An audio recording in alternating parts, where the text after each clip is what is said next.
नमस्कार, मैं doctor Neeraj Kumar, professor department of neurology, king George's medical university में कार्यरत हूँ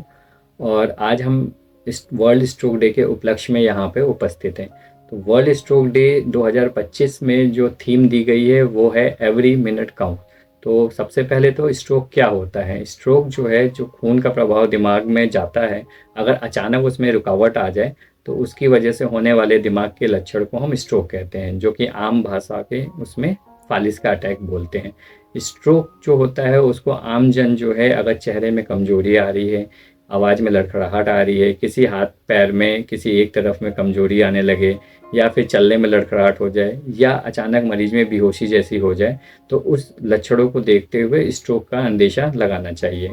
जो भी मरीज के अटेंडेंट है वो मरीज को लेके तुरंत जो निकटतम अस्पताल है उसमें ज़रूर पहुँचें, क्योंकि स्ट्रोक देखा जाए तो दो प्रकार का होता है। एक होता है इस्चेमिक स्ट्रोक, जो कि 80-85% लोगों में होता है, और एक होता है हेमरेजिक स्ट्रोक, जो कि 15% से 20% लोगों में होता है। इस्चेमिक स्ट्रोक में समय का भी इम्पोर्टेंस इसलिए होता है क्योंकि अगर 4-4.5 घंटे के अंदर मरीज वहाँ पहुँच जाता है, सीटी स्कैन हो जाता है, और उसके बाद अगर वो मरीज में इंजेक्शन लग के खून के थक्के जो दिमाग के नस में हैं उसको अगर तोड़ा जा सकता है तो वो ज़्यादा फायदा करता है। 4.5 घंटे होने के बाद से जो ट्रीटमेंट दिया जा सकता है उसमें कुछ पेशेंट्स में जो एंडोस्कोपिक प्रोसीजर जैसे कहा जाए, तो खून की धमनियों में जो अंदर क्लॉट है उसको एक तरह से ऑपरेशन जैसी विधि से निकाला भी जा सकता है।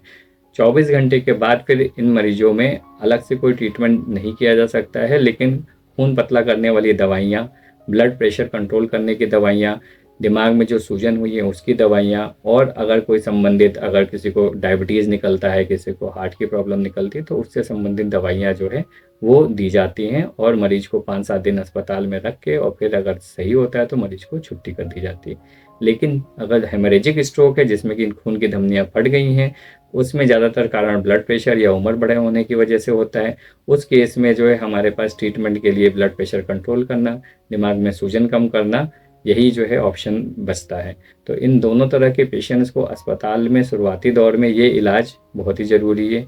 एक बार ये इलाज होने के बाद से पेशेंट का इलाज आगे भी चलता रहता है, जिसमें कि फिजियोथेरेपी होना, स्पीच थेरेपी होना, और मरीज का रिकवरी होने में कुछ समय भी लगता है। जितना बड़ा स्ट्रोक है या जिस जगह का स्ट्रोक है उस पे जो है कितना समय लगेगा मरीज की रिकवरी होने में, वो डिपेंड करता है। तो अमूमन 4-6 हफ्ते से लेके 1 साल 1.5 साल तक भी जो है मरीज को कहीं ना कहीं इन सब चीज़ों में इलाज, फिजियोथेरेपी, स्पीच थेरेपी की आवश्यकता पड़ सकती है। तो इसलिए स्ट्रोक किसी को भी होता है, अगर ये शुरुआती लक्षण मिलते हैं तो उसे तुरंत जो है अस्पताल में ले जाएं। अब स्ट्रोक से बचाव पे अगर आते हैं, तो स्ट्रोक से बचाव के लिए सबसे पहले तो ज़रूरी है कि हमें अपना स्वास्थ्य अच्छा रखने के लिए घूमना, टहलना, स्वस्थ रहना ज़रूरी है। साथ में हमारा जो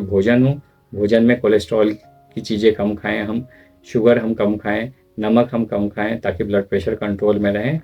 खाने में फल सब्जियां ज़रूर जो है हमारे उसमें रहें, दूध दही के साथ में। उसके अलावा अगर हमें पहले से कोई बीमारी है, जैसे कि ब्लड प्रेशर है, शुगर है, या हार्ट की बीमारी है, तो उसकी सारी दवाइयाँ उचित समय पर लें, कंट्रोल में रखें, और ज़रूर जो है नियमित रूप से अपने डॉक्टर से मिलते रहें। तो जिस तरह का थीम इस बार का है एवरी मिनट काउंट्स, वो इसलिए भी ज़रूरी है क्योंकि अगर देखा जाए तो हर 1 मिनट में दिमाग में करीब 20 लाख न्यूरॉन्स मर जाते हैं अगर एक्यूट स्ट्रोक होता है। तो इसीलिए बचाव के लिए आप सबको मेरा यही संदेश है कि अपने आप को स्वस्थ रखें,